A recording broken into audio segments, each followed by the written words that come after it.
We always joke about this, but it's true. Every single goal, a record for Mo Salah. This is the 73rd goal he scored with Saturn ascending, and that is, that's second only to Dennis Rommedahl. It does feel a little bit like we're maybe reaching a touch for some of the records. I mean, third highest goal scorer in a single stadium. Is that meaningful? I don't know if it's just a tribute to how incredible he is, or just how next level the statistic industry has become, just to feed kind of big social statistic. media at this point. It's the sign of the power of big statistic. Yes. We back like Luka Doncic. And what did we just live? A footballing weekend that felt definitive. Arsenal, a limp biscuit in the final third against historically bad Manchester United. That point, United fans should ease those relegation worries at last. Manchester City continue their SpaceX Starship launch of a season. Pep almost normalising Manchester City losing might be his most surreally brilliant managerial act yet. Liverpool, faked us out, conceding against Southampton, then opened up a can of whoop-ass via the Darwin Núñez redemption tour. Spurs fans, your boys didn't lose. There is no need to be afraid. Villa and Brighton joy too. Everton, no win. But Mark Carney, the new Prime Minister of Canada, is a huge Evertonian. It's not nothing. And to break it all down and take his red-tinged victory lap, it's a mighty board of Harrogate from The Athletic. My friend, it's Mr. Rory Smith. How are you doing? Ro, how are you doing? Liverpool, 15-point lead. It's just March the 10th. Can you confirm or deny that you spent all of last night setting off the red victory smoke flares in your garden in Harrogate? I've made a major leap this weekend, Rog. Partly because of Liverpool's win and partly because of Arsenal's not win. And I am now prepared to concede in public that Liverpool might win the Premier League. Might.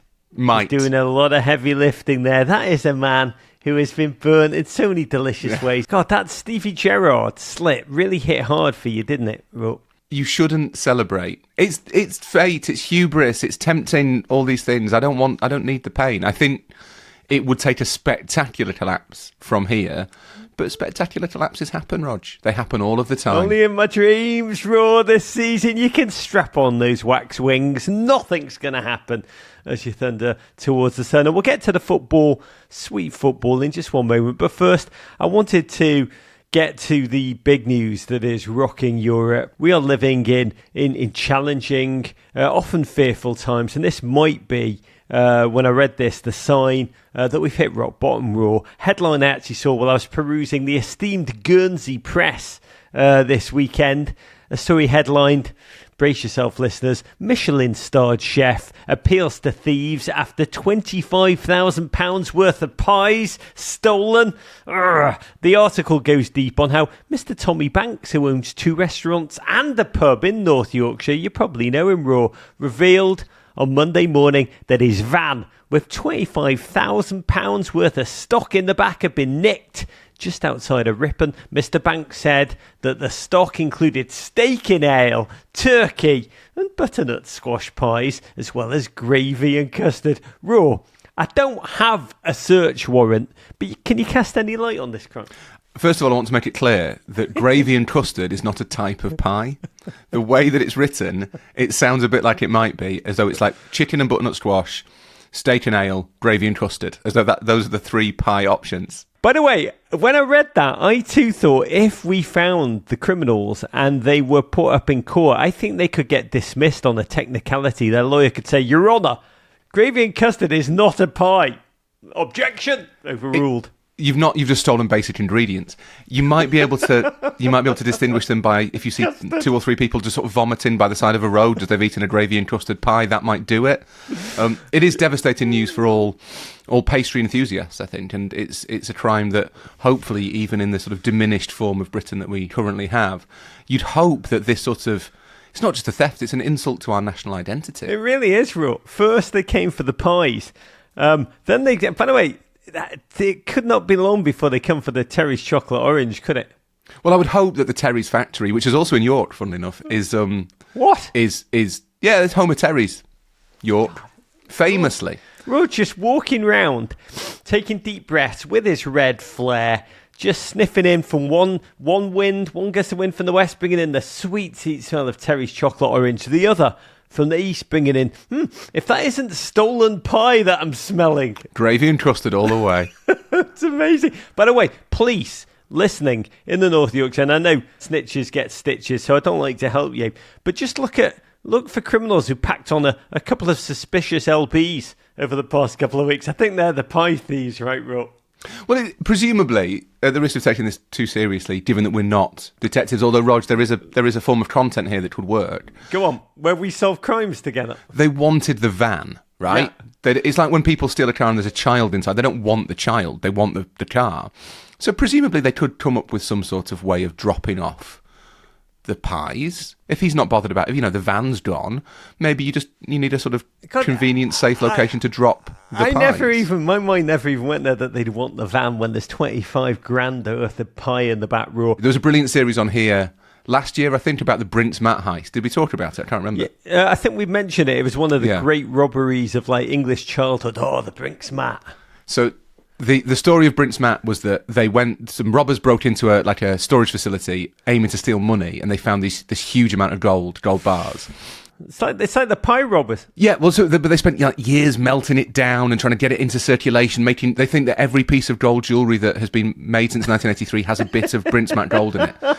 You do wonder whether we might be facing the same sort of situation with pies from now on. Recirculated pie. That there's some robbers out there, down of 4 robbers or something, who've suddenly got 7,000 pies to sell. You think money laundering's hard? You should try pie laundering as well. Oh, the nightmare. By the way, slight odd segue, but I did mention Terry's Chocolate Orange. Raw is holding out for the Terry's Chocolate Orange sponsorship. We did actually get an email from Toblerone this week asking if we could partner. Toblerone, a very nice triangular chocolate, but it's not Terry's Chocolate Orange, is it?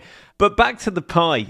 I remember when my dad, when I was a kid, he did a bit of criminal lawyering, and there'd be occasional people he was defending who'd come around to practice their case, I guess, at night time at our house.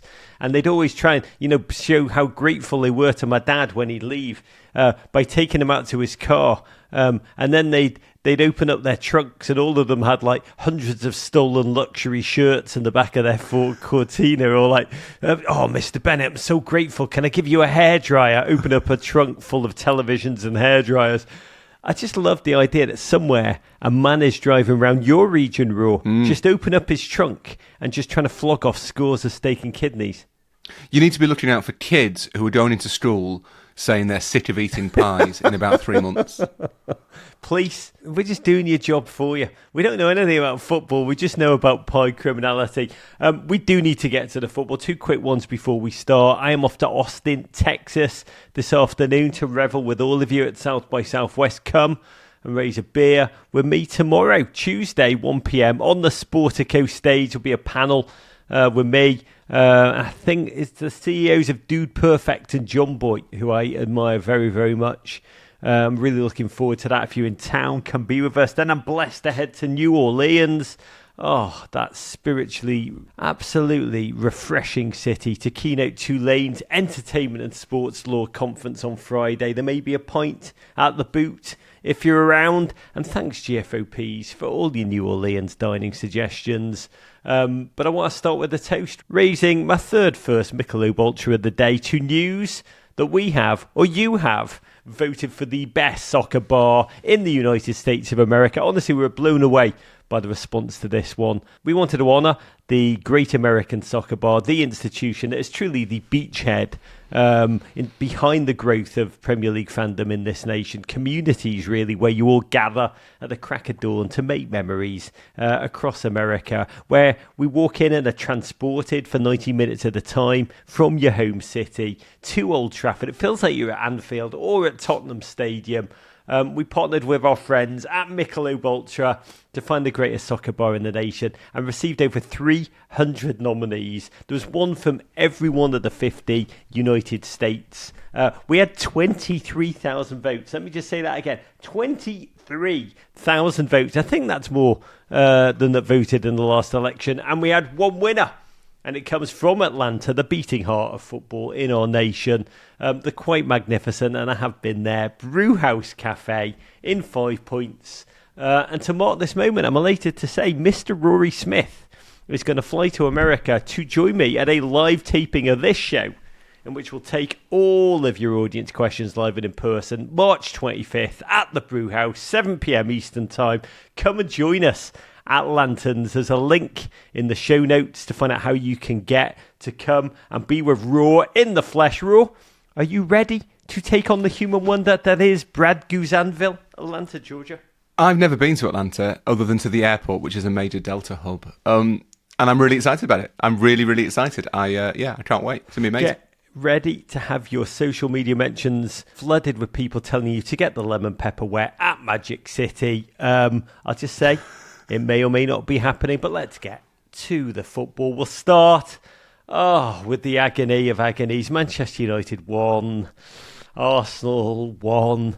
Just a massive clash in memory and nostalgia, really, only, if we're being honest. Arsenal, a distant second in the title race. Manchester United living out their worst Premier League season ever in full public view. They're like a football in Grey Gardens. Just every week another agony. A club in really Hasselhoffian freefall, disrepair, distress, the bench filled with children and an emasculated Hoyland, fan demonstrations filling the streets around Old Trafford before kick-off with green smoke billowing, a protest to say that their club is, quote, slowly dying. And I read that, Raw, and I thought, aren't we all in a way? It actually reminded me of the Philip Larkin poem, Nothing to be Said, which contains the incredible line, life is slow dying. I mean, Raw, we are all slowly dying, but it has to be said, Manchester United pre-game just felt like they're more slowly dying quicker than the others. Yeah, they're slowly dying in public more as well, I think. They're making a bit more of a show of it. They're kind of slowly dying whilst running around with their trousers down. That's kind of the problem. It has been a season in which Manchester United have found quite inventive ways to find new lows every single time you think they've hit the bottom, and that this must kind of be the trigger for some sort of, not even renaissance, but some kind of journey back to dignity. They managed to scupper that and burrow beneath even where they were. It has been, I kind of thought for a long time that United's sheer size, like the wealth of the club, probably inured them to maybe 10th being the worst that Manchester United could possibly finish. The lowest that United would hit would be finishing just in the top half of the Premier League. There was a point, not in the last few weeks, but it was a point a little while ago where it looked like, United could feasibly be in an actual relegation battle. And that is, we know all the failings, we know all the shortcomings, but given that it is one of the richest football clubs in the world, that is genuinely astonishing. It's an achievement. Too big to fail, but not too big to flail. I mean, the highlight of a fairly missable first half, in which United dropped deep and played like the away team, was when their own fans sang, "We want Glazers out," and the Arsenal fans harmonised back, "We want Glazers in." It was beautiful. Old Trafford, once vaunted, I think there have been losses in 5 of the last 7 games there. John Champion had a great line in the opening. He said, "United out of sorts, Arsenal out of strikers." Bukayo Saka, Kai Havertz, Gabriel Jesus all out.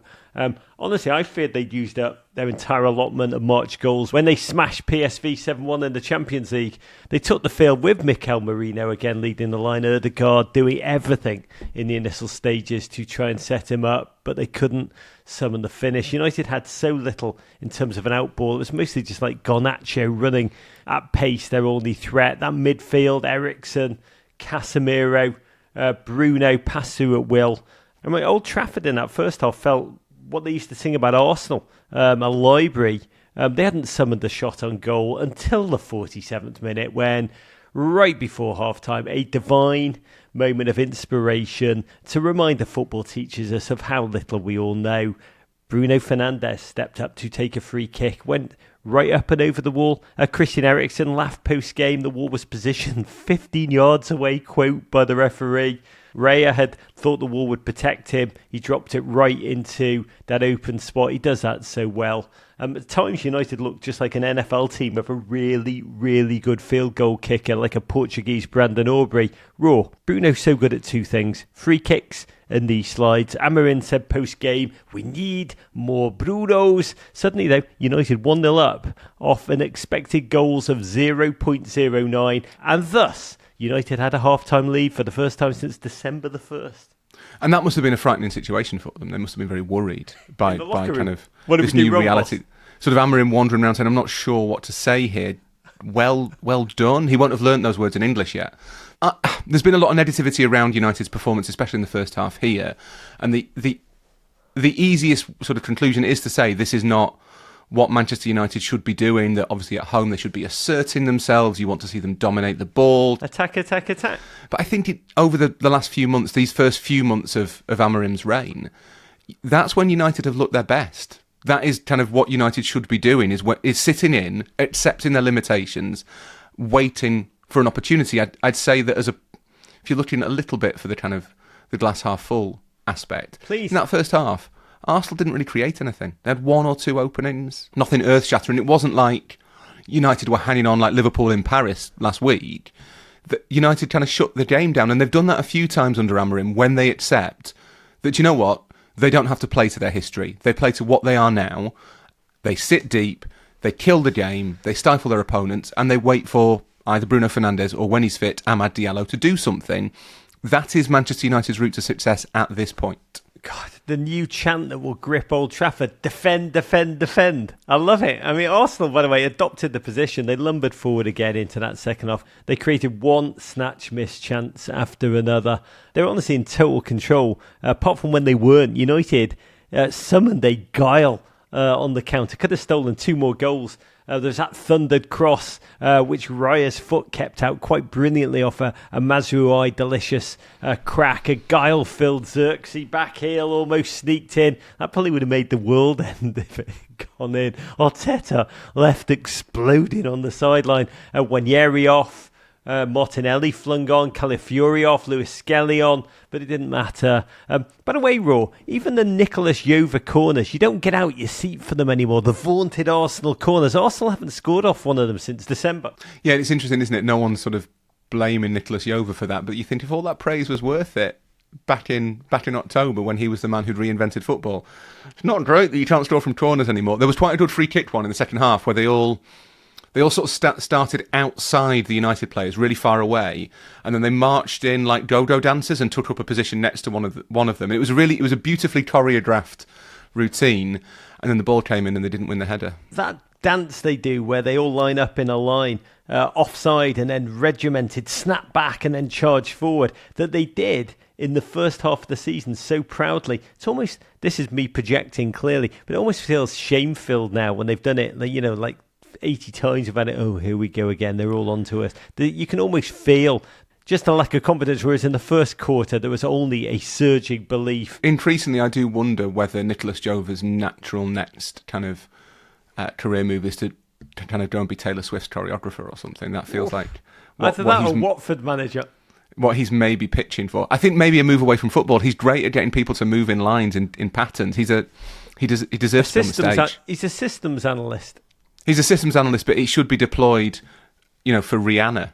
God bless. The Chicago Bears as the special teams coach. This is your future, Jova, should you choose to take in. Arsenal left holding out for a hero like Bonnie Tyler. Declan Rice took the ball from Timber, unmarked in the box. Just catch and release, really, like an NBA three-point shooter.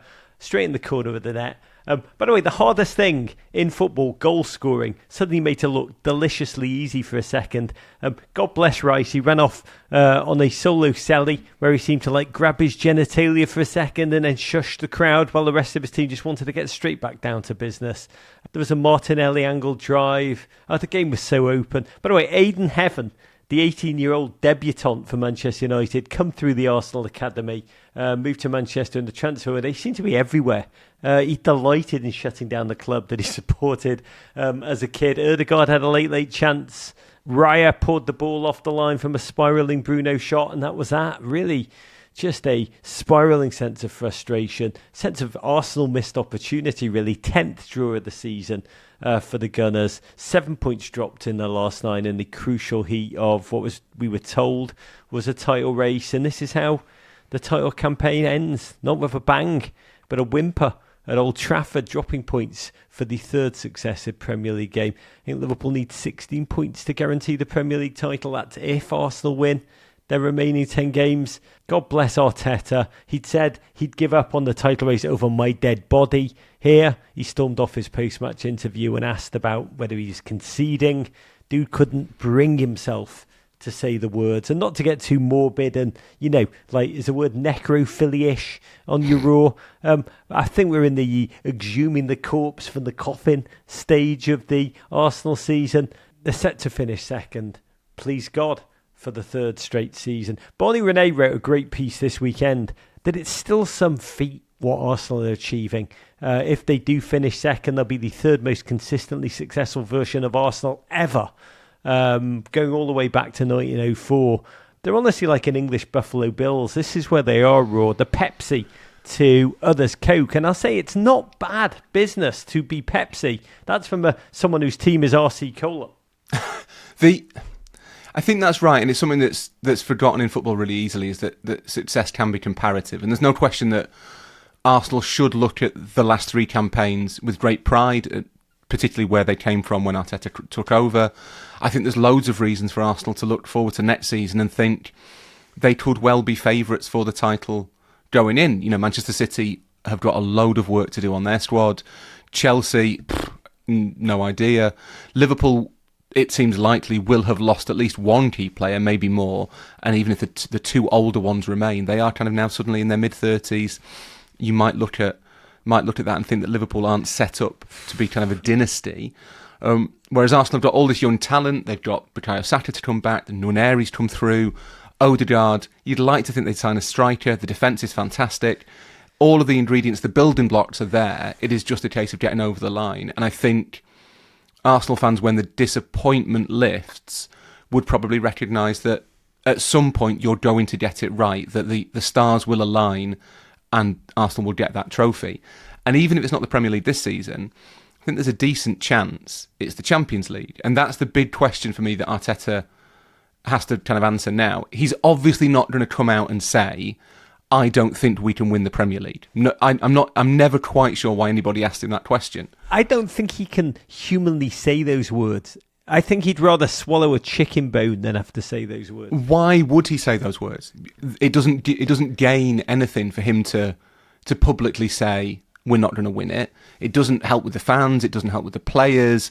It might alleviate a bit of pressure, I suppose. But then do you want the pressure to be alleviated? I don't know. I think the test comes in April. So Arsenal obviously play Chelsea next week, the weekend that Liverpool have off for the Carabao Cup final, and then the Premier League doesn't resume until the first week of April. Arsenal at that stage will be looking forward to a Champions League quarter-final against Real Madrid or Atletico Madrid. The question for Arteta is, what do you do with your team in the Premier League games? Do you go full strength on the assumption that you have to win all your games to have any hope of catching Liverpool?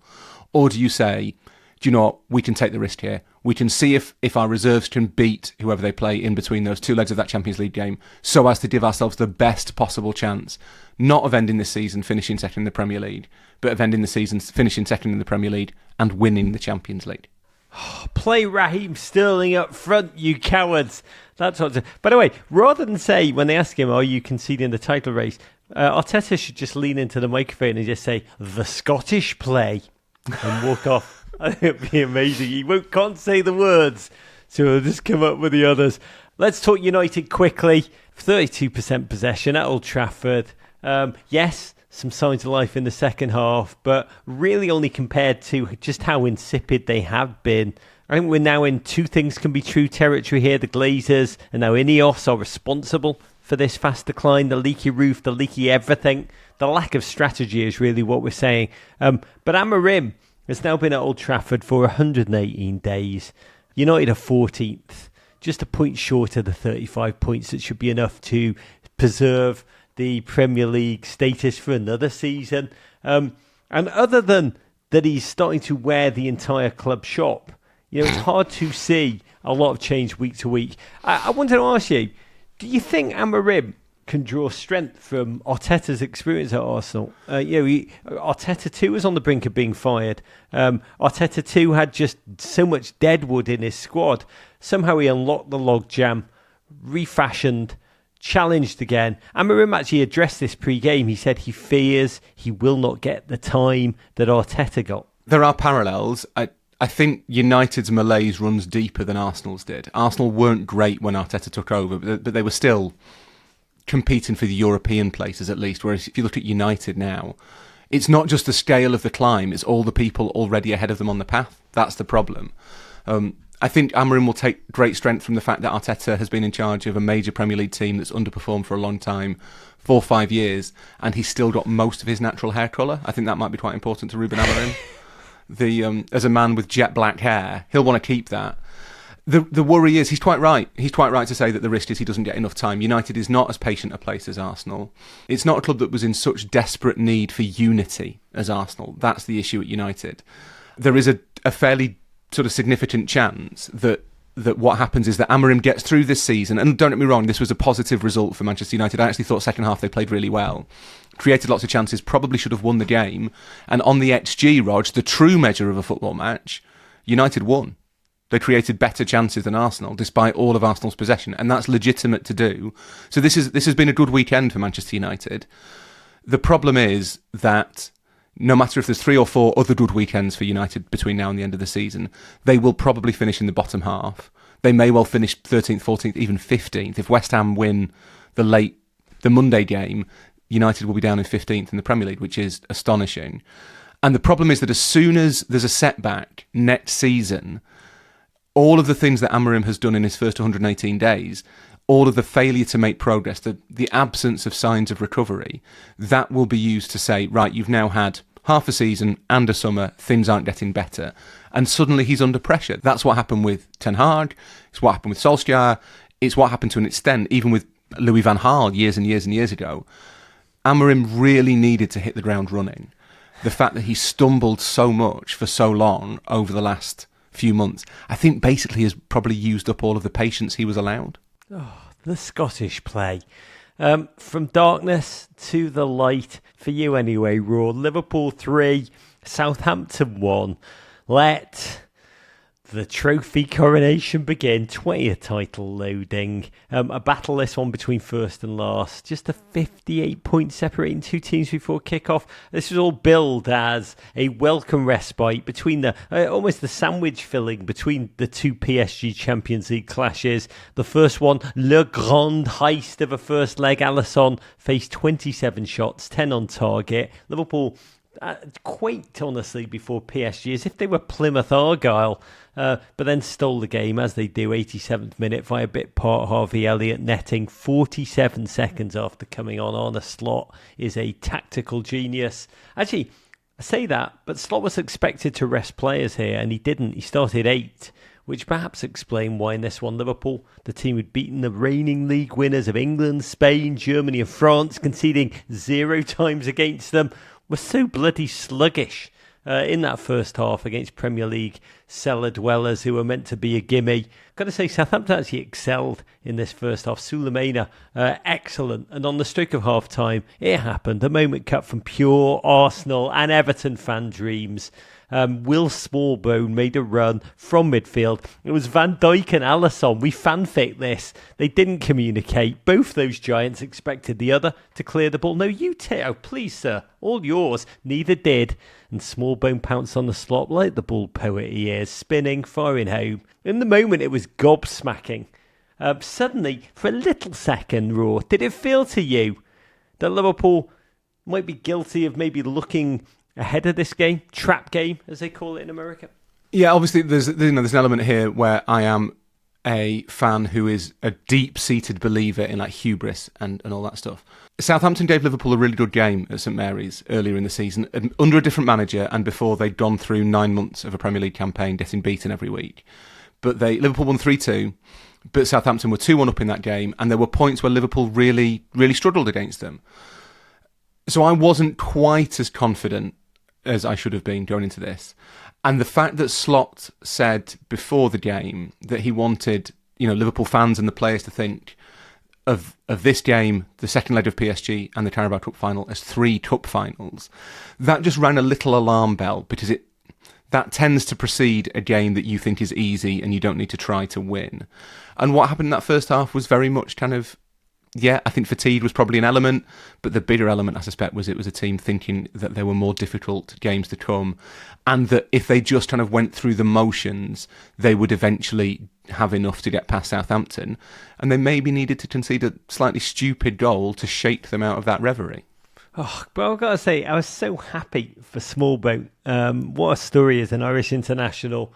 A gentleman who had to battle alopecia a couple of years ago when he was recovering from an ACL injury. I cannot imagine what that must have felt like. Rise up, Bull Nation. However, Southampton are hapless. They hadn't won in 9 games at Anfield, lost their last 6 visits by an aggregate score of 19-1, so we kind of knew what was coming. In the moment, I've got to say, Slot looked like Munch's scream up there in the box where he was watching the game serving his suspension, but he kept calm. Alexis McAllister flung on alongside Andy Robertson. And as they have been all season, the half-time team talk, the substitution, so decisive, took 6 minutes to take effect. Darwin Núñez, by the way, the only thing he had on target the whole bloody first half was a kick out on Walker-Peters. We laughed. But Diaz sped past the aforementioned Walker-Peters, pulled back from the byline, and it was Núñez who read the pass to perfection, nipping in to stab home. More than a meme lord, that man raw, is he? I'm kind of joking. It was his first goal in 10 games, and he decided to shush the crowd in that moment. Yeah, I think he shushed the away fans, to be fair, rather than the home fans. I think it was all the haters, though. You know, I can score every 10 games. Did I tell you that when my son scored a few weeks ago, his celebration was to shush the crowd that wasn't there. He was shushing the critics. Yeah. This is how it is. There's a lot of haters for that 7-year-old. It's part of the game, isn't it, Roy? Even at the under 7 level. That's it. Even at the under 7 level, Darwin Núñez is Darwin Núñez, and you know that there are moments where he looks like an absolutely, I'm not going to say world-class finisher, but certainly like a Premier League quality striker, capable of scoring 15, 20 goals, something like that. Someone who you would want in your squad, in your team. And there are times when he does not look like that. And it just so happened that in the last week or so, in his cameo in Paris and then his performance against Southampton, you see the good Darwin Núñez. The challenge for him, whether it's at Liverpool or elsewhere, is to work out how to be the good Darwin Núñez more consistently. And I think the problem that he might have in the long run at Liverpool is that a club with Liverpool sorts of ambitions, just the same as Arsenal or Manchester City or whoever, can't really hang around and wait for him to decide what sort of player he wants to be. So there is a choice to be made there for the club and for the player. But this again is another example of Slot's ruthlessness. That's what's come through. Not just his calmness, I think, has been a real strength. And we continually go back to the Dominic Szoboszlai quote, don't we, Rog, about Arne Slot. But also his willingness to kind of be, to be honest, very Dutch about things. You can kind of imagine him getting them in and at half-time and just saying, well, you are not playing very well, so I'm going to remove as many of you as possible. And he did it. He did it yet again. And that creates kind of a self-perpetuating status, I think, where whatever Slot does at half-time, the crowd, and I think to an extent the players, they believe that must be the right thing because his track record is so good at doing the right thing, which I think turns it into a self-fulfilling prophecy. This is a theory being workshopped. God, do you think Arne walks out and says, I'm such a fraud? They just believe in everything I do. I don't even have a rationale anymore. I just kind of, Andy Robertson, you've been poor all season. I'm going to fling you on. And it's just the sheer belief that's going to make the game impacted. But all managers have that kind of aura. It's a type of charisma, isn't it? If you think about Guardiola will try some mad tactical scheme, and it will work because everyone will think, well, it's Pep Guardiola, so it must be a great idea, even if it's nuts. Klopp was the same. He kind of had this ability to throw people on and change the energy of a game, even if he didn't change the kind of tactical template of it. He's like the ultimate street brand that you can just slap the word Kith on anything or Supreme and people are going to buy it. Yeah, this is a black T-shirt that says Supreme, please give me $80. Yeah. I bite your arm off for $80, Raw. By the way, I had to replay this goal to shoot it off my TV for our Instagram, and I laughed to my wife. It's only 30 seconds back, but I said, I bet they've already scored again by the time I fast forward back. And lo, as I think they say in the Bible, did it come to pass? A Liverpool counter, slop in the box. It was Darwin again. That's why he shushed the crowd. He knew he had a second act, got to the ball first, and poor Smallbone went through him. game, turned round within, I think, 120 seconds, up stepped Mo Salah from the penalty spot, automatic for the people. God bless Aaron Ramsdale, trying to save Arsenal's honour like old times. No chance, unsavably thrashed to his right. Personal best 43rd goal involvement in the season. Only 2 players have ever scored more goals for Liverpool now than Mo Salah. Gent became the 3rd highest scoring Premier League player at a single stadium. I didn't even know that was a bloody statistic. He'd later had another late penalty to go equal with Kun Aguero, 5th all-time Premier League goal scorer list. Raw, we always joke about this, but it's true. Every single goal, and there's so many of them, a record for Mo Salah. This is the 73rd goal he scored while with Saturn ascending, and that is, that's second only to Dennis Romerdal. It does feel a little bit like we're maybe reaching a touch for some of the records. I mean, third highest goal scorer in a single stadium. Yeah. Is that right? I don't know. I think is that meaningful? I'm waiting for him to deflect one in off one of his testicles, and people will be, that's the 11th time he's rubbed one in off his left ball. I'll be like, oh great, yeah, let's tweet that out. I don't know if it's just a tribute to how incredible he is, or just how next level the statistic industry has become, just a feed kind of big social statistic. Media at this point. It's the sign of the power of big statistic. Yeah. I think there is that. It happened with Messi and Ronaldo to an extent. I'm not comparing Salah to them as players, but in their pomp, it was not just that every goal they scored did break some sort of record. It was that there was a desire to see how many records they could break. I think to kind of try and capture the epic grandeur of what they were achieving. And you do run out of superlatives after a while. My favourite is that there's a genre of statistic that's kind of mocked on Liverpool social media quite a lot, which is where another player will do something. They'll score 8 goals in 8 games for the 3rd time in their career. And all of those statistics are kind of prefaced by the words, apart from Mo Salah. Just Salah's already done all of them already. Yeah. By the way, I can't wait for that graphic. Those websites that are platforms that are really good at the graphic treatment of the records. I can't wait for Bleacher Report's graphic for when he does rub in the 11th goal off his left testicle. That will be the graphic image. Well, I'd say we can't wait for, but we probably can wait for that one. But God bless, Mo has scored 26 times for Liverpool now. Southampton as an entire squad have 19 goals all season. God bless them. They tried in this game, but 23rd defeat of the campaign. Endo came on.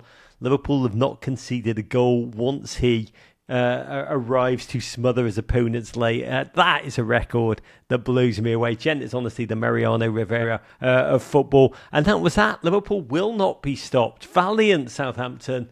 Shocked Anfield momentarily, but turned out just to be a little speed bump. Once on a slot breathed life into the sloppy first half play with those impact substitutions. Mo Salah the hero again. Paris Saint-Germain up next, Raw. I think a number of Liverpool fans I've spoken to are a little worried. I can't tell if they're just trying to energise themselves and get up for this game. The energy levels have dropped. I got a couple of those texts. It may be a problem against Le Scrappy Do attack on Tuesday. There's 9 more league games to go. Now, as I said at the top, essentially a title coronation. But this game, a totem really of slot season, Raw. No panic, no worry, no wobbles, no drama at all, tactically or mentally. Liverpool is just so normcore, so robust, so focused. Just keep on keeping on, almost with an unshakable determination. Yeah, I'm not sure whether this works as a parallel, but they're a bit like a New Balance trainer, aren't they? I know that sounds like sponsorship, but Warrior. Remember the Warrior days. The Warrior. They're not like a pair of Warrior boots. I think that's fair to say. No, they look good in anything. You can wear them as high fashion or as what's the line? Worn by models in Milan and dads in Ohio. And I think there is an element of that. The defining characteristic of this Liverpool season, if they go on to win the Premier League, is coolness. If you look at Arsenal, there has been an emotionality to Arsenal throughout the season. I actually think Newcastle have got a lot of that kind of emotion. They're brilliant when they're really on it, but that emotion can turn. It's the same with PSG to an extent. When PSG are flying, they are one of the best teams in the world, and they were superb last week. And I genuinely don't think that tie is over. I don't see any reason. I don't think you can have watched the Liverpool PSG game last week and thought PSG definitely can't win at Anfield. They could well win at Anfield. That's not beyond the realms of possibility, it'll be a really good tie. But PSG, when they're flying, they get really high, but when things start going against them, they do get really low. Same with Arsenal, a little bit Chelsea, maybe Man City too as well. Liverpool just seem very kind of steady. There's a kind of golden retriever quality to Liverpool, which I think is really important. That is the thing that they seem to have taken from Slot, but also I think should be enough now to carry them through. As you say, they need probably 5 wins will do it to win the league. And they don't seem that easily flustered at a time when there's quite a lot of teams who are quite frazzled out there. Yeah, my God, they are the New Balance. They're the Joe Freshgoods New Balance collab of football, and I've got to say, I admire it greatly. That was Liverpool's only Premier League game this month. Carabao Cup next Sunday against Newcastle. I did love Arne Slot after winning against PSG. He said, we were not a little bit lucky. We were very, very, very lucky. But as Michael Jordan said, the harder you work, the bigger luck you have, which reminded me of the great golf Arnold Palmer quote, the more you practice, the luckier you become. And again, no luckiness in this one. Nottingham Forest 1, Manchester City 0 in the bright lunchtime sun at the City ground. Really a knife fight for Europe that no one would ever have predicted ahead of this season. Your third place Nottingham Forest against fourth place going into it Manchester City. We were told Forest were running out of gas. They hadn't won a game since smashing Brighton 7-0 over a month ago. We were told that Pep had turned City round in the league. I think they've had 2 losses in their last 10 games. Forest City ground now is, just that mull of Kintyre propelled cauldron of wonder. And the game was pretty much what we expected, that clash of styles. Forest don't want the ball. Lowest average possession in the league. They dropped deep. Dared City to break them down, which they could not do. Pep strolled around in some kind of high-top Chuck Taylor reinvention by Rick Owens as Forest sought to frustrate everyone that he threw on with their robust organisation. City 68% possession, nothing created by Nico Gonzalez caressing the post. Got to say, huge belief by Nuno in this one, trusting Milekovic and Murillo to just soak it all up. Incredible though to see players like Morgan Gibbs-White tracking back, blocking shots in their own goal mouth. I think you call it a tight pitcher's duel. Until the last quarter of the game when Nuno kind of rope-a-dope, broke the game open, started to attack. Morgan Gibbs-White, Elanga started to purr. There was a warning shot unheeded. A Hudson-Odoi run and lash which was pushed onto the post sensationally by Ederson. But 83rd minute, City's injured backline undone again. Morgan Gibbs-White, trademark, sprayed a diagonal ball to his fellow 3 names Callum Hudson-Odoi, who created separation from Gvardiol rather easily and then smashed a hammer of truth past Ederson. Commentators got angry that Ederson conceded at his near post. I once made a documentary raw about goalkeeping, and I asked each the like people like Schmeichel and Tim Howard. I asked them, "What's the thing you hate most about commentators who weren't goalkeepers commentating on goalkeeping?" They're all like, the myth about being beaten on the near post because we hate being beaten on any post. But man, that one, he should have had it right. Well, except that he did. He did kick it quite hard, Rog. I always think there's something to be said for kicking the ball quite hard. You do? What is to be said? It makes it a lot harder to save the ball. So, yeah, I mean, it was... Would Alisson have... Let me ask you that one. Would Alisson have said that one? PSG Alisson would have done. Southampton Alisson, not entirely sure. PSG Alisson would have just turned around and just caught it between his buttocks with derision. Is that what you're saying? I think there's... Yeah, given the way that came out. It was a good finish, but there were lots and lots of mistakes on the way. The fact that Gibbs-White, who I think City fans might be seeing rather a lot more of next season, the fact that Gibbs-White could play that ball and that Gvardiol at no point thought should probably go out and close down Callum Hudson-Odoi. That I think is probably a more galling error than Ederson. But the thing is... This was vintage Forest. This is exactly what has brought Forest to where they are. 3rd in the Premier League, 10 games left, Champions League in sight. They might even finish 2nd if Arsenal keep stumbling. They've done it basically by winning games 1-0. All of their kind of... This isn't meant to be dismissive, but all of their iconic results in the last 2 years under Nuno have been 1-0 wins where they've sat deep for 60, 70 minutes, absorbed all the pressure, ground down their opponents, and then I don't want to say nicked one, but kind of nicked one and sat out and defended the lead. It's what they did at Anfield. It's what they did against Liverpool last season at the City Ground. It's what they did. They've done it at least once against Chelsea, I think, earlier this year. And now they've done it to Manchester City. This is Nottingham Forest at their best. You cannot break them down because they are brilliant defensively and they have enough firepower to take advantage of your one slip. God bless.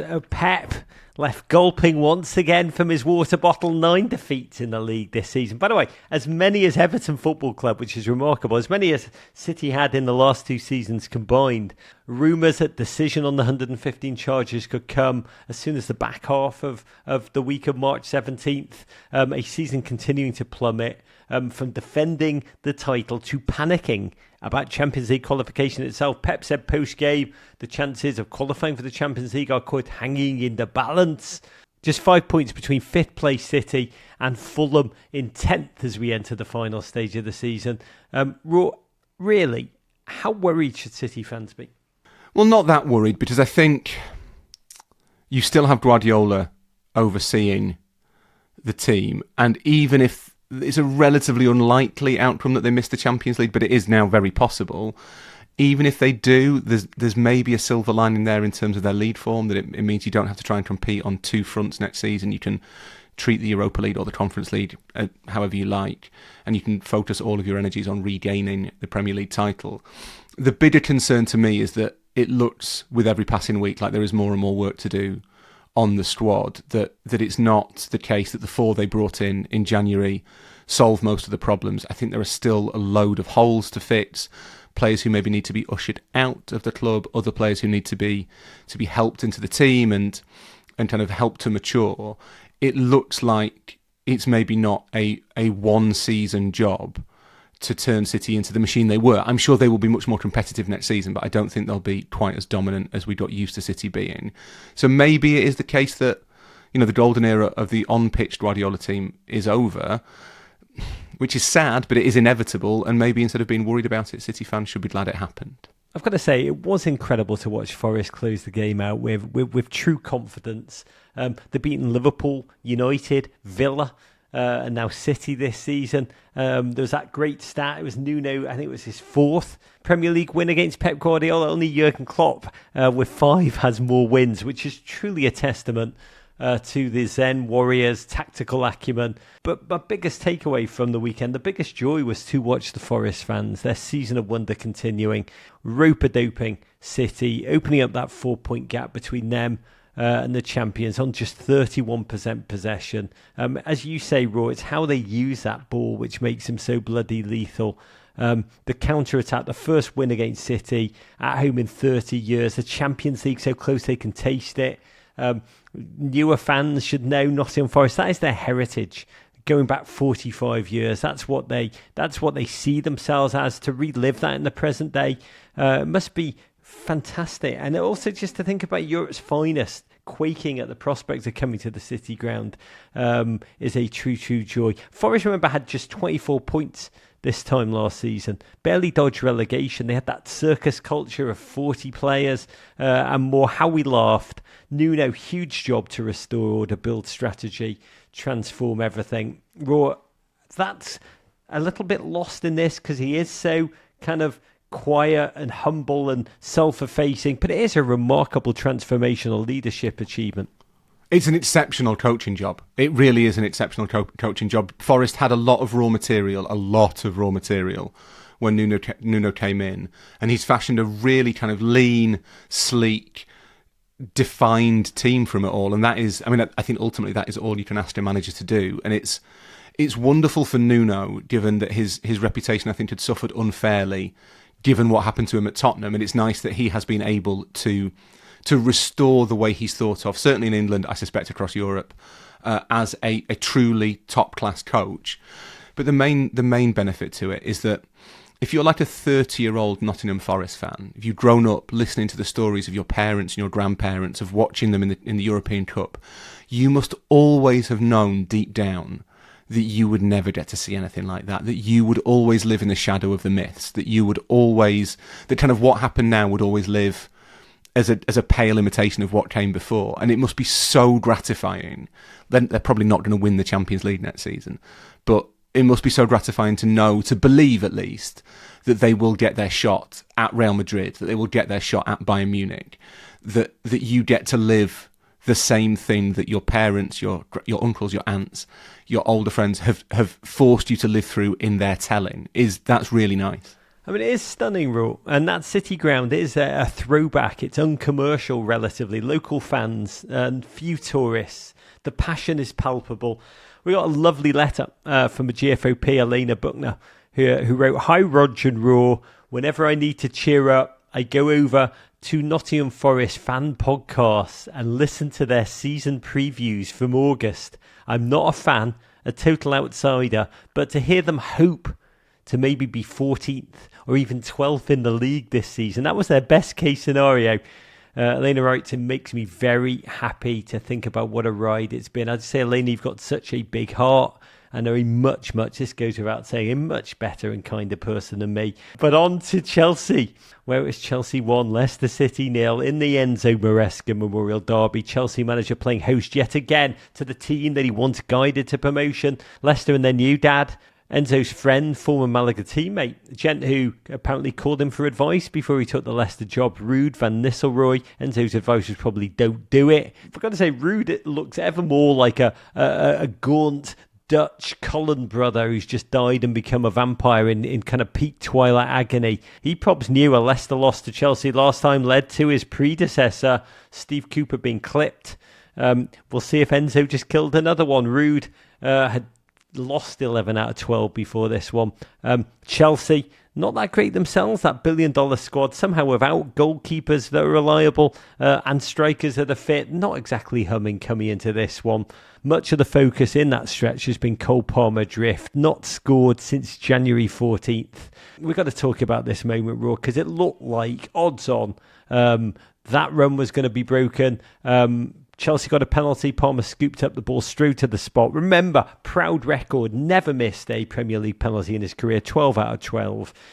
We all expected, why is he even taking it? Just shiver in front of the Sunsplash Stamford Bridge adoring faithful. But then Leicester goalkeeper, Mads Hermansen, delivered a masterclass of head games. First, he delayed Palmer's kick, came off his line, argued with the linesman, or essentially took control of the mental confrontation that is a penalty kick. Psychologists pore over this. They analyse that the kicker wants to take it quickly, not too quickly, but they don't want to fill their heads with ideas and counter ideas. And this interchange, Hermansen forced it, took a shade under 2 minutes, 2 bloody minutes. Palmer came on our show. I actually asked him, what goes through your mind before you take your penalties? And he answered me with a assured one-word answer. He goes, nothing, which is spelt, I think, Nuffin. But something clearly did. Maybe it was a big pile of chippy chips because Cole ultimately stepped up, shot left, and the sprawling Dane poured it wide. It was hard to believe. I've got a theory for you, Raw. Go on. Not to turn the tables, but 2 games in 11 days after his last goal against Bournemouth, Pep Guardiola had that long post-game chat with Palmer after City's 3-1 win over Chelsea. And I think I'm positing the only rational explanation for Cole Palmer's decline. He's gone ice cold and not in a good way.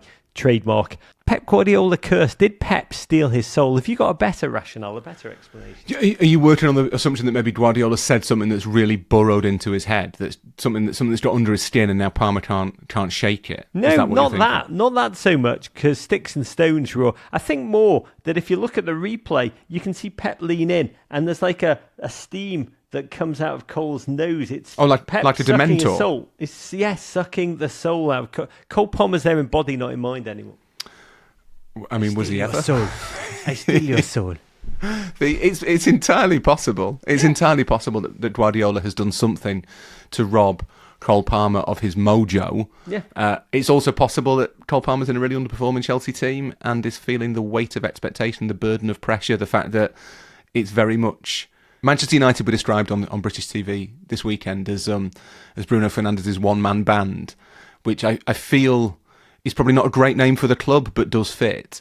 I mean, Chelsea is Cole Palmer FC, and to an extent, Cole Palmer probably doesn't think that's ideal. I take your point on Hermansen's kind of psychological dominance of the penalty situation, But the thing is, if Palmer just decides to go the other way, then none of it worked. It just speaks of a player who's probably quite tired from carrying his entire team on his back. I think I prefer my explanation. Your explanation is more fun. I steal your soul. Palmer's miss, God bless. Stamford Bridge air just gone. There were boos at half-time, which I think Enzo Maresca did not like. The PlayStation fan ideas. But as they say in Benidorm, when you can't have your chippy chips raw, you can always go for a little plate of paella.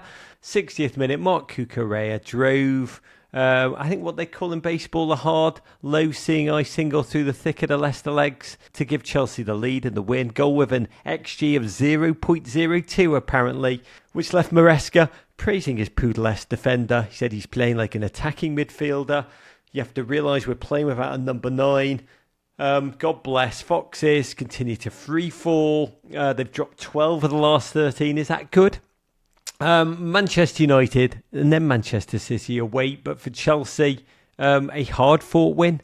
And with that, they go back into the top 4 ahead of Manchester City. I mean, I was really struck by the reaction of Enzo Maresca at the final whistle. Just the relief emanated off in the way he hugged his entire coaching staff, punched to the air. You felt like that was seismic for him. Really a turning point, one would hope, for him in the season. Where are you on this Chelsea project? 3 wins in the last 11 games. So are you like Champions League places don't lie, baby? Or do they?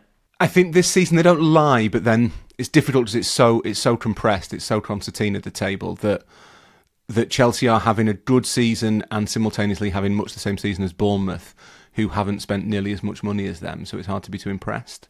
I think Chelsea ultimately might just be an outcome team at the moment, that if Maresca can guide them into the Champions League, and that probably means 5th, not necessarily 4th, if he can get them into the Champions League, if he can win the Conference League, which I think is compulsory for Chelsea, given the kind of the disparity between their resources and the resources of literally everybody else in that competition, that I think counts as success.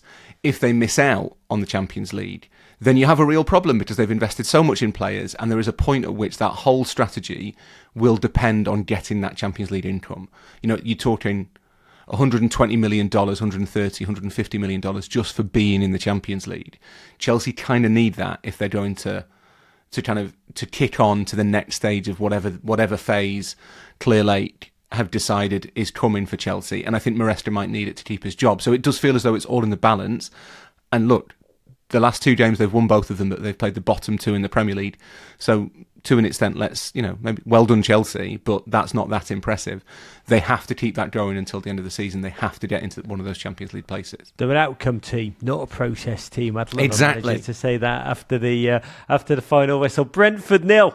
Aston Villa 1, talking about outcome, not process. 10th versus 11th class, really a symbol of this Premier League season, in which the entire mid-table think 2-3 run win and we could be in the Champions League places. No, Emiliano Martinez for Villa. Robin Olsen started and actually thrived in goal in a game that was full of effort and sinew straining and grind, really mid-season fatigue. Came alive in the second half. Former Brentford heartthrob Ollie Watkins, who barely touched the ball in the first half, chose violence. He was just like, sod it, cut inside from the left, lashed a shot with a ripple of deflection, which made the goalkeeper flail. God bless Ollie Watkins. He lives to torture his former club. I think it was his 6th goal in as many games against the Bees. Raw, should there be a new law in which after scoring a certain number of goals, you can tell me how many it is against your old mob, you've made your respect for them very clear. You've actually veered into disrespect by the level of scoring, and you should be able to start celebrating, knee slide, shirt off, rocking the baby, just do the works. I would say that should apply after 2 goals. You score twice. First one you don't celebrate. I know a lot of people are starting to turn on the non-celebration celebration. I actually think it's quite nice. I thought the Minte one last week was ridiculous, given that he never played for Newcastle. But generally, I think it's a nice little nod to say, look, I remember I used to play for you. I also think there should be a statute of limitations on it. I think after 10 years, you should just forget. But yeah, after 2 goals, once you've done it twice, you clearly aren't not scoring against them because you love them so much. You're doing it on purpose. Just celebrate it. Own the moment. Spite is the greatest human motivation. Trademark John Oliver. A quick one on this, Rob. Victory moves Villa up to 7th. I think they've played a couple more games than those around them. Still got to play Newcastle and Forest, I think. So there's still an optimism about the Champions League places. Big story here for them was clean sheet. It was also to win after a Champions League week was massive for them. First time since September that they've done that. They now square up to Club Bruges with a 3-1 lead. They've got the FA Cup quarter-final next month. How do you evaluate it? Are you like, enjoy these cups? These are magical fan journeys you're going on as opposed to league progress. Is it a trade-off that you would take? Oh, 100%. I think if I was a Villa fan, I'd be looking at the FA Cup and thinking we can genuinely win that. They're good enough in a one-off game to beat anybody who is left in the FA Cup, particularly this version of Manchester City. So I think Villa would be looking at it and thinking, just like Forest in particular, they'd be thinking they can certainly get to the final. And the Champions League, they probably won't win. That's maybe pushing it a little bit. But they will get to the quarterfinals, which is an incredible achievement given what pot they were in for the tournament. They'd not been in this competition for 40 years. They were a low seed. They qualified automatically. They've done really well. They've beaten Bayern Munich. They've had those big European nights. They will have a quarterfinal against either Liverpool or Paris Saint-Germain, both of which would be fantastic occasions. And Villa stand a chance.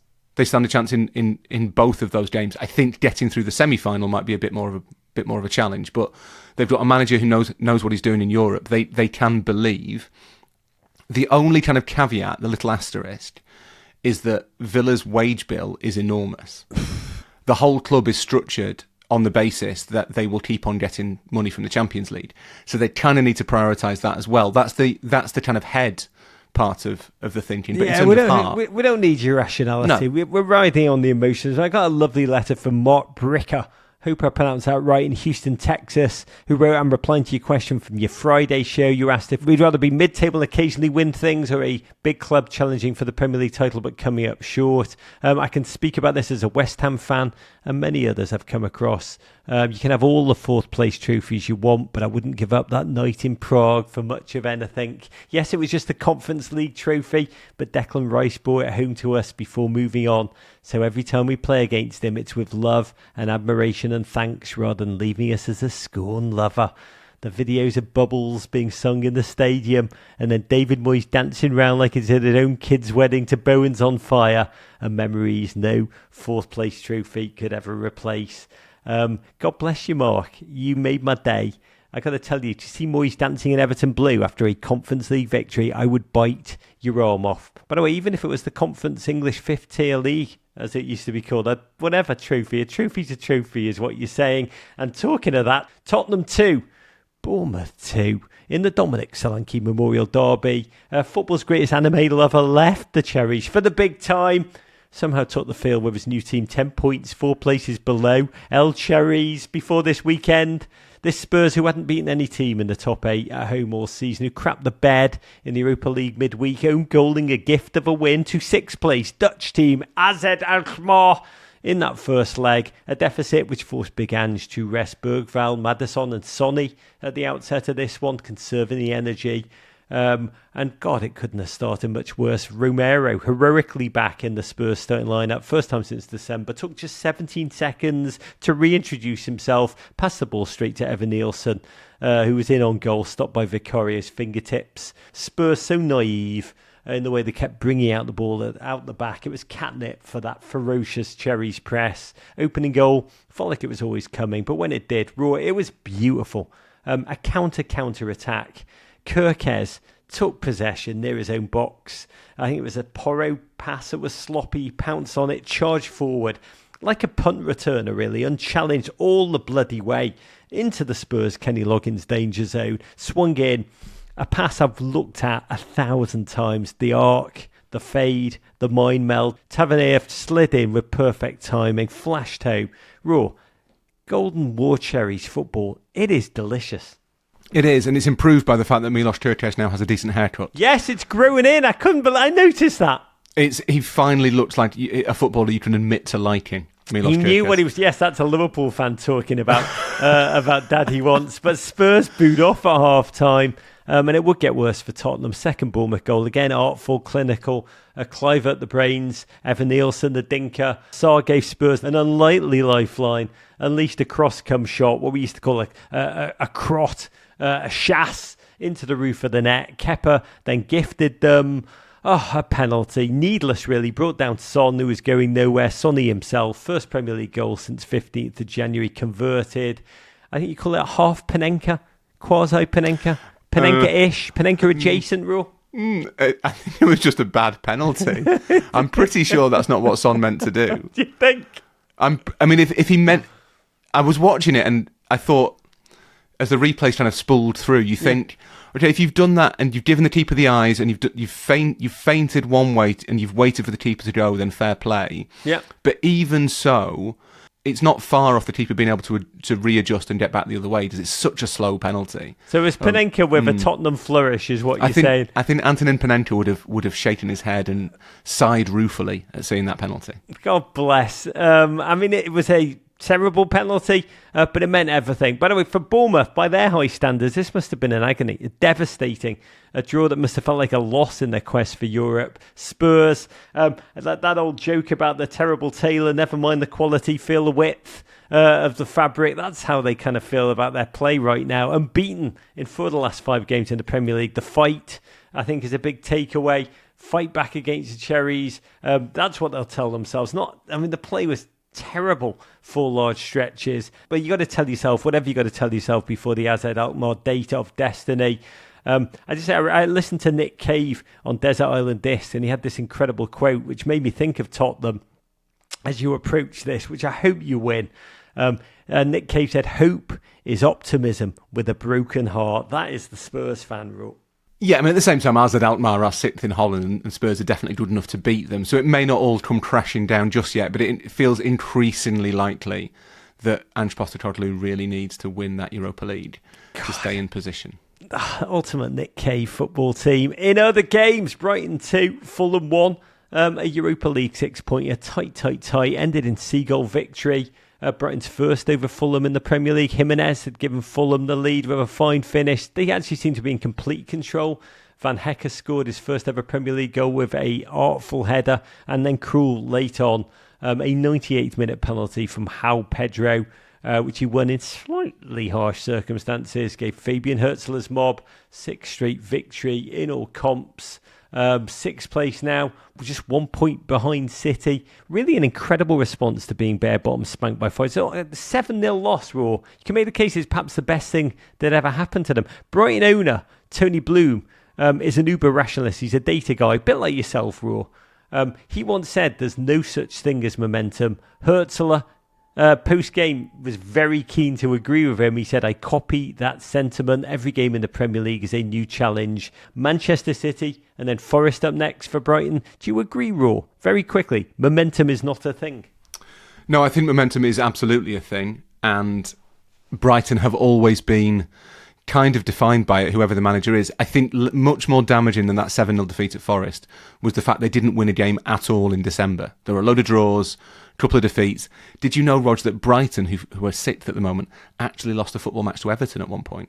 You know what I did? I can show you my tattoo. Post-game, we're getting to Everton. First South London, Crystal Palace 1, Ipswich 0. 2 teams headed in very opposite directions, and it pains me. Ipswich, whom I love, floundering. Palace, who I also love, rolling. This despite being without Jean-Philippe Mateta, left with 25 stitches in his ear after that Millwall horror tackle. There's a great tweet out there because news broke this week. Manchester United have opened talks to sign him. At Flapjack tweeted, "Horrific week for Mateta. Thoughts are with him."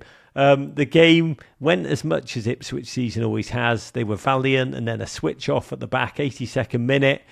Ball broke to Sarr at the top of the box, and the man from St. Louis, Senegal, pretty sure it's pronounced St. Louis as it should be professionally, just delivered a chef's kiss of a clip to finish quite beautifully. He unfurled Mateta's signature goal celebration at the corner flag. I almost cried, Ro. Mateta is a wonderful story. Palace are turning into a great story. The second most informed team in the Premier League this year behind Liverpool. That is an astonishing turnaround. It's astonishing, right? It's amazing. And you kind of knew that they were better than the results suggested early in the season, but they really seem to be coming into They're flying again in the second half of the season, flying towards the run-in, just like last year.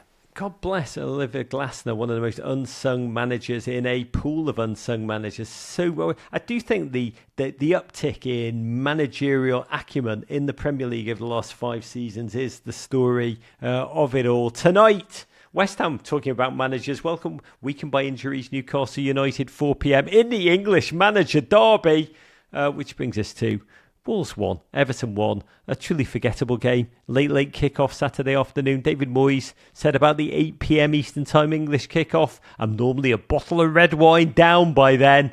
The players actually honestly played as if they'd all downed a bottle of red wine. Wolves, without their everything, Mateus Cunha, after his red card in the FA Cup last week, were sloppy. Everton was sloppy. Wolves coughed the ball up, playing out of the back. Lindstrom fed Jack Harrison on the wing, and he lashed it home off a generous deflection. First goal in 39 long games for a gent who really always tries, even though he lost his confidence under Sean Dyche. He's kept on giving his best. Wolves responded admirably, to be honest. Berdegaard fed the Zimbabwean. Munetsi, who finished artfully for his first ever Premier League goal. Here's the story of the game, really. It was all lukewarm bath, the quality. It's forgettable. Wolves 6 points clear at the bottom 3 now. Goal difference advantage, I'd say 1 hand on safety. For Everton fans, 4 draws in 5, but unbeaten now in 8. Longest unbeaten run since 2017. Well, this is what I want to say to you. The idea of Everton having no jeopardy in a game this late in the season, so new and radical. I find it hard to know how to adjust. The threat of relegation doesn't loom over every single kick, touch, miss, result. It's Everton football without fear, which is possibly David Moyes' most radical blue revolution. Part of me, I'll whisper this, because my kids went mad when I said it, makes me miss the anxiety of a relegation battle, because at least then I feel things raw, and I felt alive. Well, so this is one thing I've got to admit I don't think I've ever experienced, because even when Liverpool have been sort of out of the race for Europe, say, they've been 7th or 8th in the table, it's really obvious towards the end of the season that nothing good will happen. You feel as though every game matters, because if Liverpool lose, it's suddenly kind of a big deal, and it might be that the players have to be, a load of the players get sold or the manager is sacked or something. How are you finding football where in quite a nice way, it doesn't really matter? Have you lost something? No, I mean, I've lost everything, to be honest. But I focus very much on the big picture. Huge changes at Everton. They used Decore, admirable servant, player of nostalgia, delivered massive moments for us. He's probably not going to get a new contract. Really a symbol that the future's not the past. And I've heard he's starting a restaurant with Curtis Jones. By the way, get in there. They'll play Phil Collins, Stevie G will be buzzing. But, God bless, that kind of player is not the pathway of the future. You've also got the sense that front office changes. Kevin Thelwell, who's done miracles as the director of football on an austerity budget, is going to be moving on. They're going to bring in new sports leadership team under former lead CEO Angus Kinnear. There's a sense, Raw, that there's a future building, which is, let's not cling on to our existence, but let's become more of the sharpened menace of the dreams. And I'll say one thing that has really thrilled me this week, amidst the changes, the news that made me really proud, that shows the owners really do recognise the values of the past. David Moyes briefing the press that he wants Seamus Coleman to stay, age 36, so he can, quote, lead Everton out at our new stadium. I think he's made 4 appearances this season because of injury, but it's his spirit, his fight, his loyalty, his being, which are the essence of Everton. Kind of reminds me of Steve Kerr coming on this show, telling a story of how he used to say to Greg Popovich, the great coach down the end of his career at the Spurs, every year they give him another contract. He'd say, finally, why are you paying me and not playing me? Playing me 2 minutes a game. And Greg Popovich said, and I've come to use this phrase with every new hire here at Men in Blazers, Greg Popovich has said, life's too short to spend it around dickheads. And I think it's really a life truth. Which is why we do this remotely, Rog, isn't it? I know that's... Well, God bless, that also a human truth. Please find our Everton special on the Men in Blazers show on Peacock. The film we shot of us going to the last ever Merseyside derby at Goodison is probably the most personal thing we've ever made. I hope you like it. But it's time, Raw, to wrap this up with a letter from a listener. We have a letter there's a sentence in this that I don't really understand. It's from Connor, and Connor says that he needs advice on where to go see soccer after the Premier League moved the game I wanted to go to. My friend Tom and I are heading to the land of good tea and questionable bean usage. I don't know what that means. Baked beans are not a thing over here. Really? I don't know if that's true. Did I just make that up? That explains a lot. Go on, you listeners, tell me. I've not found them in the same way, but go on. However, our plans have been foiled by the Prem. We originally were set to see Newcastle against Crystal Palace. Tom is a Newcastle fan. I'm a Palace fan. Good taste. Well done. But then Newcastle's success in the Carabao meant the game got moved. So we moved our flights to try and see Newcastle versus Man United, spelt Yannited, the correct spelling. But then that game got moved too, and now we can't change our flights. Okay. We basically have a few options. Are you following so far, Rog? Yeah, I am. Flight logistics. That's what we're here for. There's a lot of logistics in this letter. Yeah. Option number 1, try to see some Championship football. Yeah. Both of us are into soccer enough that we know the big names in the Championship. Yeah. And the Hawthorns, home of West Bromwich Albion, offers a particularly appetising game. Double DK. Option 2, try to get tickets to the Etihad. It feels slightly soulless to try this, but Palace do play up there in the morning slot. However, we're going to be based in London, so travel times would also be tough. I basically want to know if going to a Championship stadium like the Hawthorns or Kenilworth Road, another option, is worth it, or should we pony up and head to the Etihad? Thanks and courage. Raw, we're just turning into a travel agency, and I kind of love That's it. fine. Detective work at the top, travel agency down the back. We just described the Kirkes haircut. How would you answer this? I don't want to say don't go and watch your team play football, because if Connor's a Palace fan, then the chance to see Palace at the Etihad, where they have quite a good record, to be honest, is something to consider. But the one thing I will say is that trying to get from London to Manchester on the day of anyone playing a football match is basically impossible. Whereas the Hawthorns, look, we're only a first world country, Rog. We can't expect to run trains between two of our major cities. By the way, I wasn't laughing at that. I was laughing at that, but come on. The Hawthorns, I genuinely think, along with Goodison and probably the City Ground and the old White Hart Lane, they were always my favourite grounds to go to, because they are so atmospheric. The Hawthorns is a great stadium. It is the highest in Britain at 16 metres above sea level. Really? And no, it is the highest in Britain. I forget how high up it is. It's the highest football stadium. You're telling me it's like the Bolivia of England? It's the Denver, Colorado of England. Is West Bromwich. Just high altitude. It's not high altitude. You'll have to take your coca leaves, but and your Camelback. But it is the highest stadium in Britain by all accounts. Wow. But it's the best thing about the Hawthorns is it's kind of closed in, so it's a traditional English stadium, but they filled in the corners so the noise stays inside. I've got to admit, I would be tempted to go to the Hawthorns. God bless. I've got a slightly different advice, Connor. Go non-league, baby, would be my advice. I took my kids to London. Was it last year or the year before? We watched like a game at Arsenal, another one at Crystal Palace, which I love so much. I love Selhurst Park. But I also took them to Boreham Wood, and they loved that the most. It was a derby against Barnet, local North London derby. My kids loved that the Boreham Wood fans chanted "Up the Wood" for 90 minutes, which they just loved. They thought that was very funny. But it was where they first saw that old English terrace chestnut of a football fan urinating, where essentially he stands on the terrace and just urinates through a rolled-up programme, which used to happen all the time at Everton. And now I never understand why you'd actually go through the motions of soiling a programme when it costs you £5. But that's another story. But that moment, I'll just tell you, I wish that upon you, Connor, because that is the moment my kids truly understood football.